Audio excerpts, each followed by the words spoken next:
أعوذ بالله من الشيطان الرجيم. بسم الله الرحمن الرحيم. الحمد لله الذي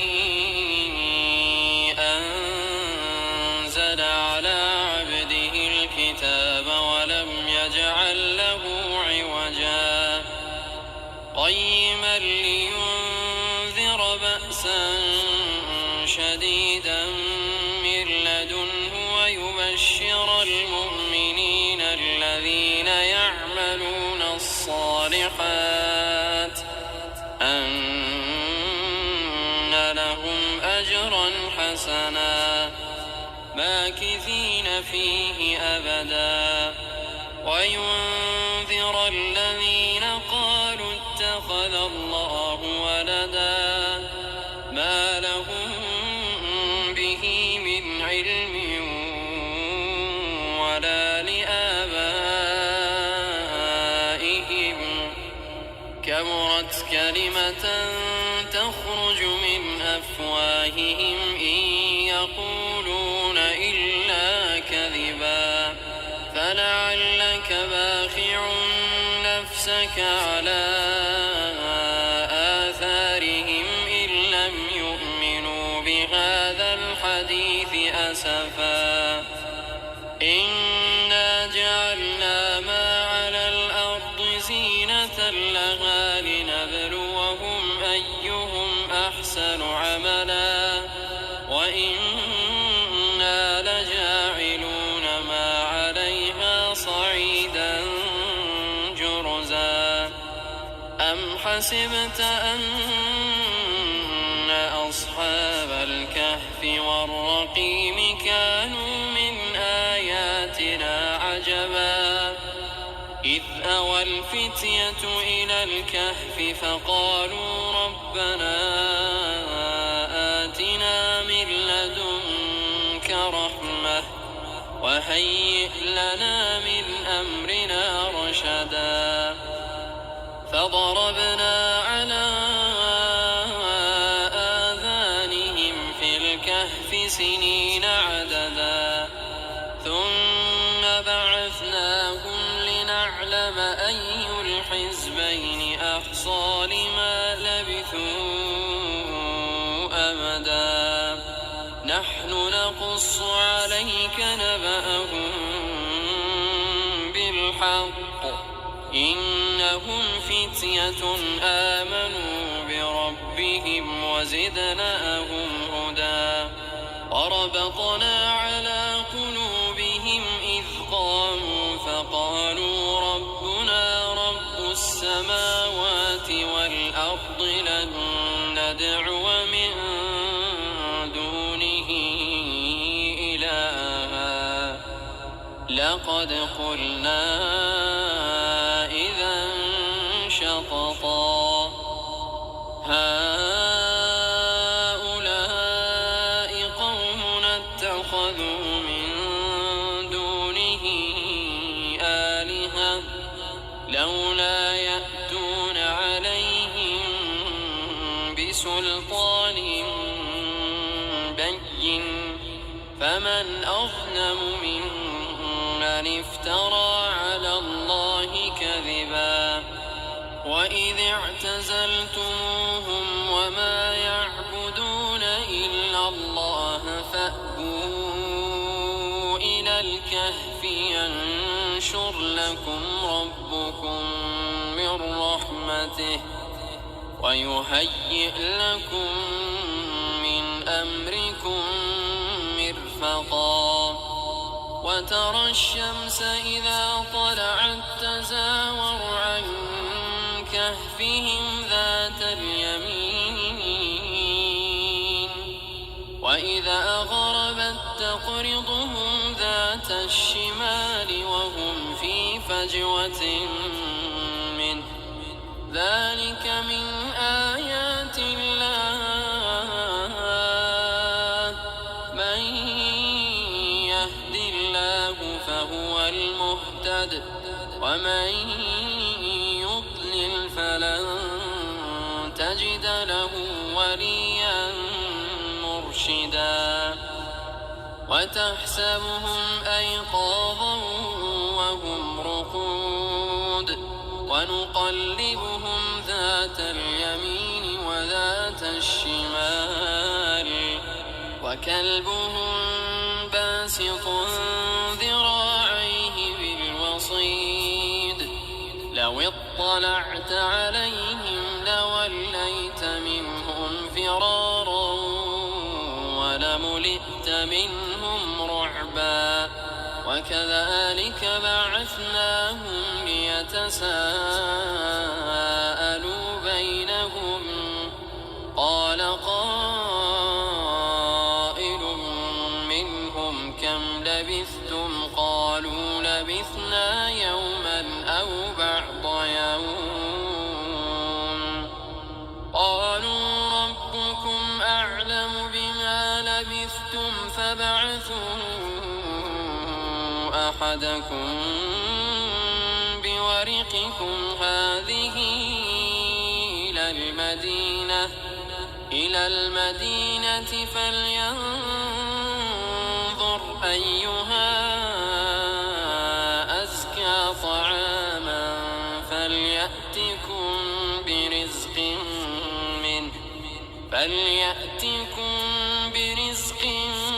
منه وليتلطف ولا يشعرن بكم أحدا إنهم إن يظهروا عليكم يرجموكم أو يعيدوكم في ملتهم ولن تفلحوا إذا أبدا وكذلك أعثرنا عليهم ليعلموا أن وعد الله حق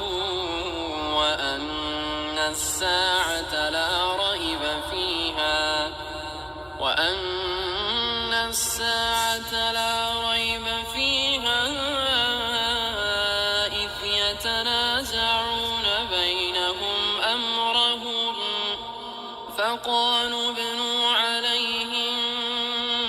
بنيانا ربهم أعلم بهم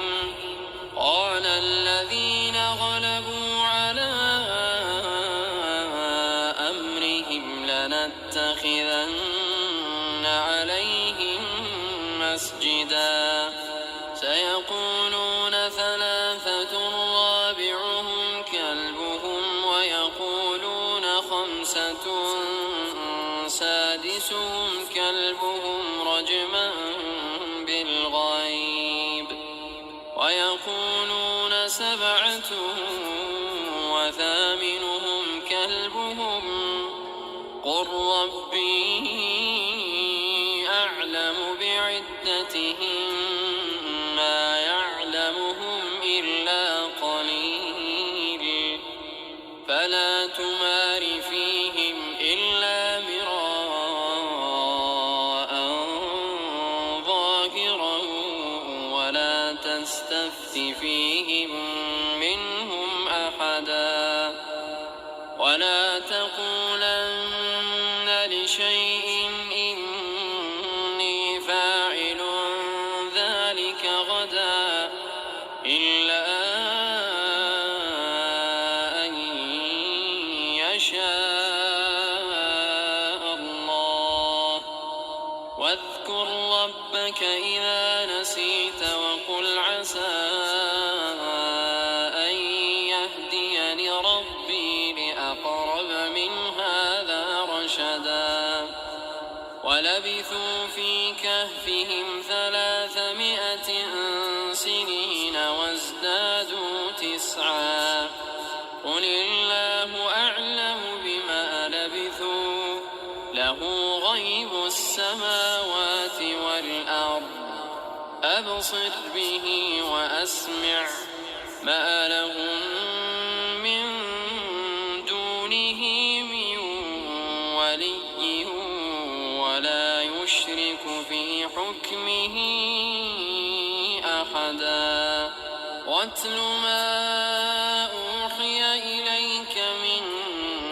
كتاب ربك لا مبدل لكلماته ولن تجد من دونه ملتحدا واصبر نفسك مع الذين يدعون ربهم بالغداة والعشي يريدون وجهه ولا تعد عيناك عنهم تريد زينة الحياة الدنيا ولا تطع من أغفلنا قلبه عن ذكرنا واتبع هواه وكان أمره فرطا وقل الحق من ربكم فمن شاء فليؤمن ومن شاء فليكفر إنا أعتدنا للظالمين نارا أحاط بهم سرادقها وإن يستغيثوا يغاثوا بماء كالمهل يشوي الوجوه بئس الشراب وساءت مرتفقا إن الذين آمنوا وعملوا الصالحات إنا لا نضيع أجر من أحسن عملا أولئك لهم جنات عدن تجري من تحتهم الأنهار يحلون فيها من أساور من ذهب ويلبسون ثيابا خضرا من سندس واستبرق متكئين فيها على الأرائك نعم الثواب وحسنت مرتفقا واضرب لهم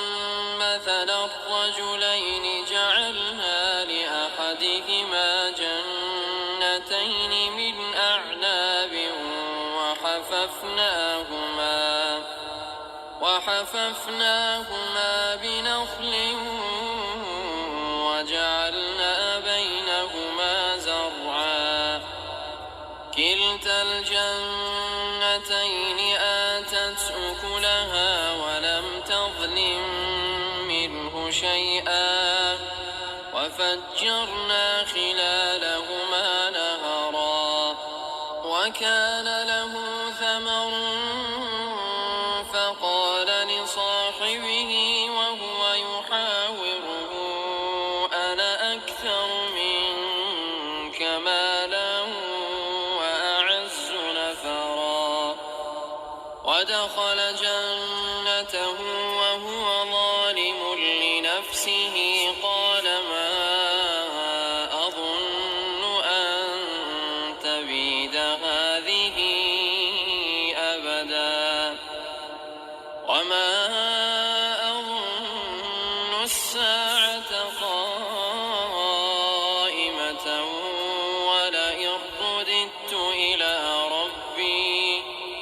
ولئن رددت إلى ربي لأجدن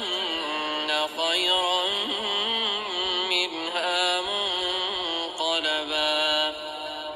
قال له صاحبه وهو يحاوره أكفرت بالذي خلقك من تراب ثم من نطفة ثم سواك رجلا لكن هو الله ربي ولا أشرك بربي أحدا ولولا إذ دخلت جنتك قلت ما شاء الله لا قوة إلا بالله إن ترني أنا أقل منك مالا عسى ربي أن يؤتيني خيرا من جنتك ويرسل عليها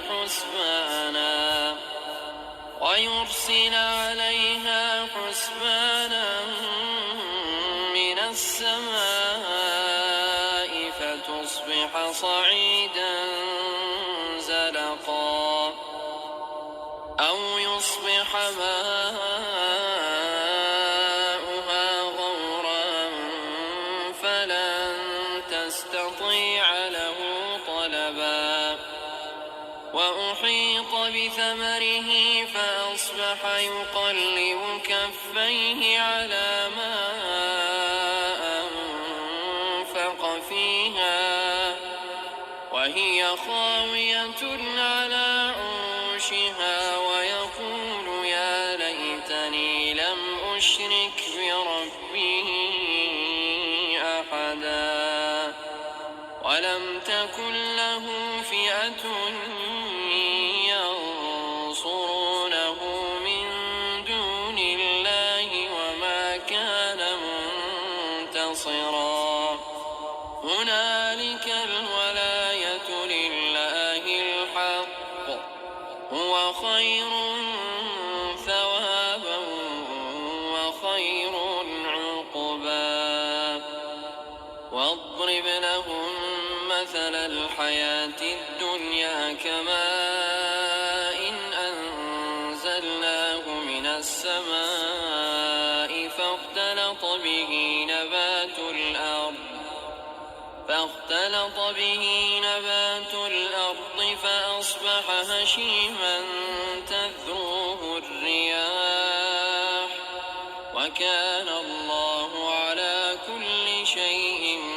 مقتدرا المال والبنون زينة الحياة الدنيا والباقيات الصالحات خير عند ربك ثوابا وخير أملا ويوم نسير الجبال وترى الأرض بارزة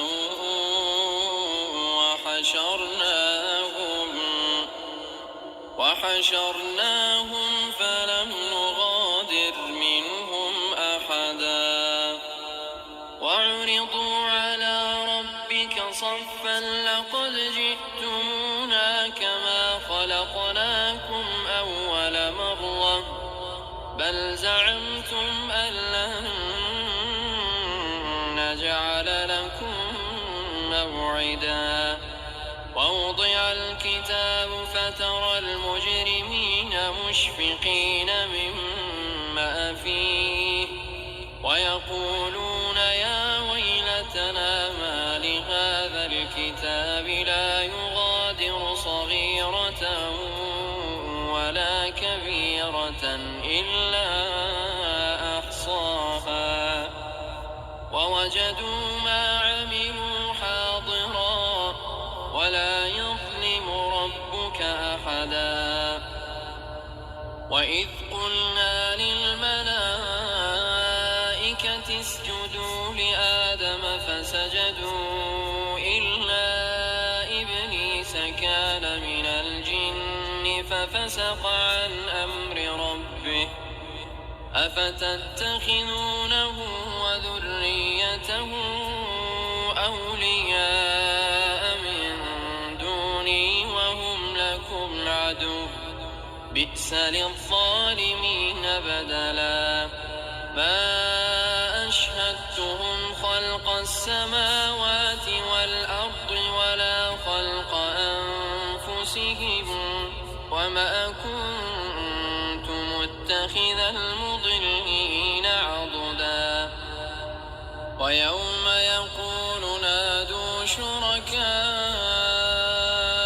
الذين زعمتم فدعوهم فلم يستجيبوا لهم وجعلنا بينهم موبقا ورأى المجرمون النار فظنوا أنهم فلم يجدوا عنها مصرفا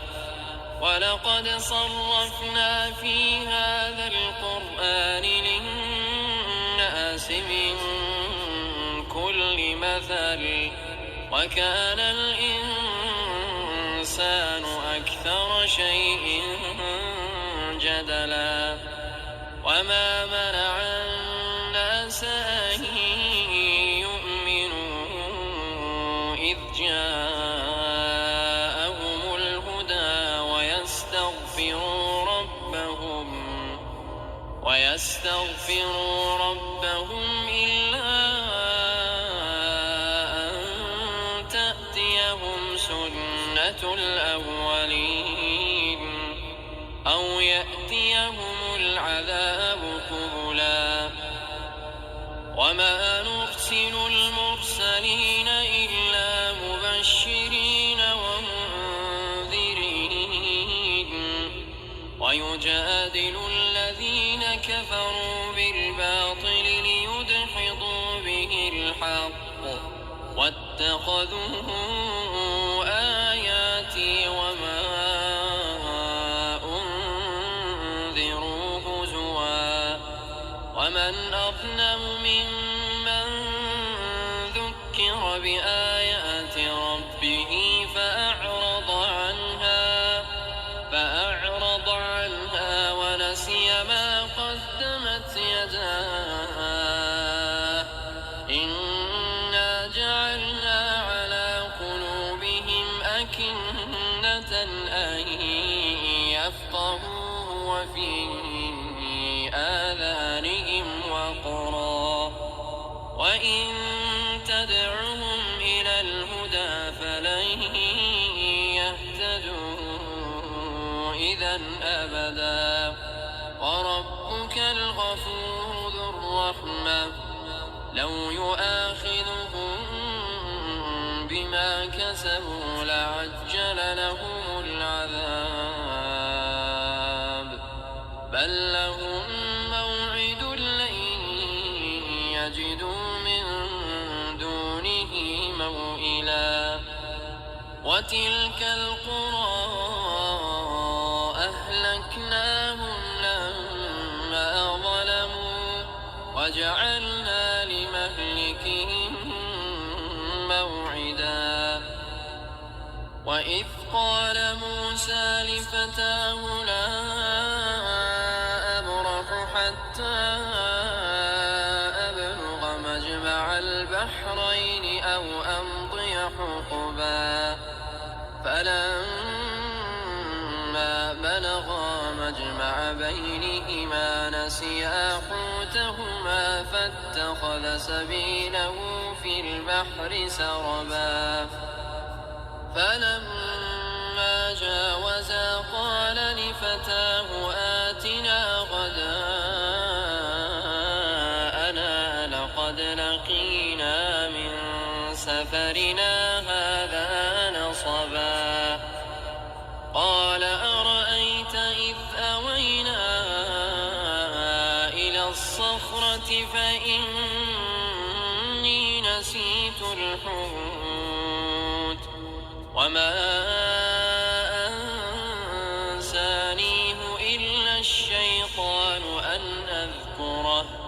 واتخذ سبيله في البحر عجبا قال ذلك ما كنا نبغ فارتدا على آثارهما قصصا فوجدا عبدا من عبادنا آتيناه رحمة من عندنا وعلمناه من لدنا علما قال له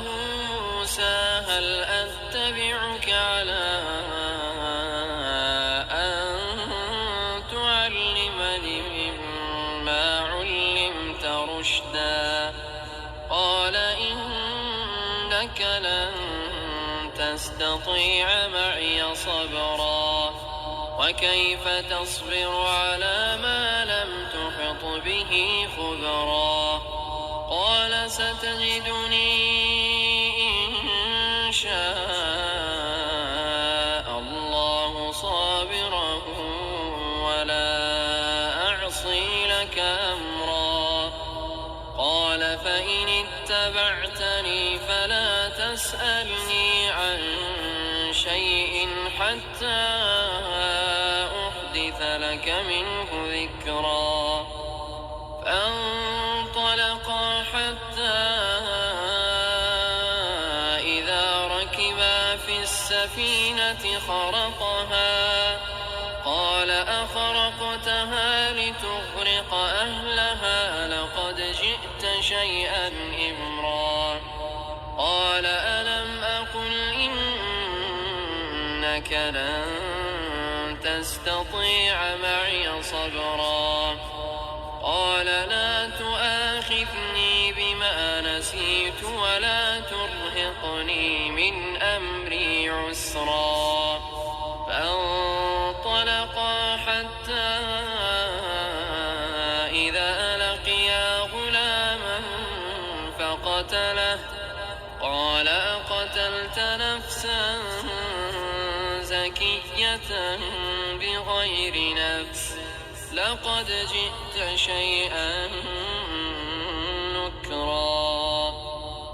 قال ألم أقل لك إنك لن تستطيع معي صبرا. قال إن سألتك عن شيء بعدها فلا تصاحبني قد بلغت من لدني عذرا. فانطلقا حتى إذا أتيا أهل قرية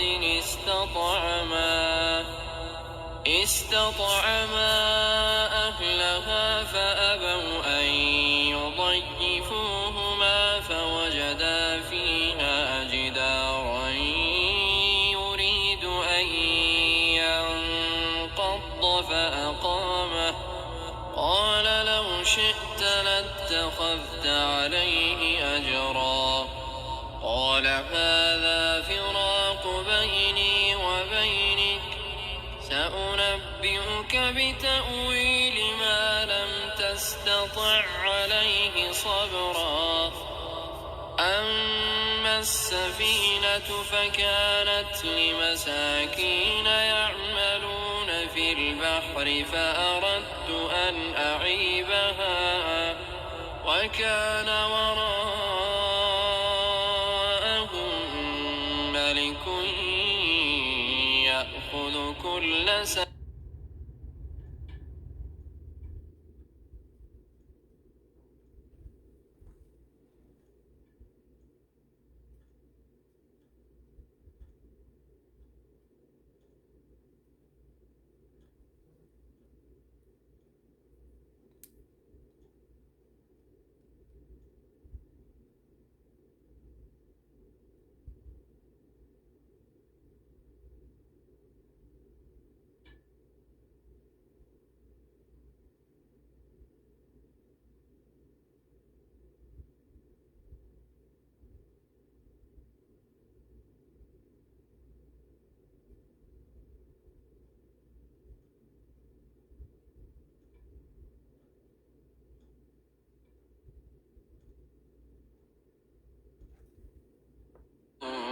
وأقرب رحما. وأما الجدار فكان لغلامين يتيمين في المدينة وكان تحت قال أما فيهم ماء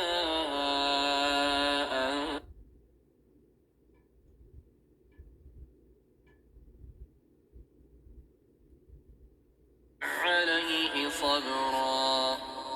ويسألونك عن ذي القرنين قل سأتلو عليكم منه ذكرا.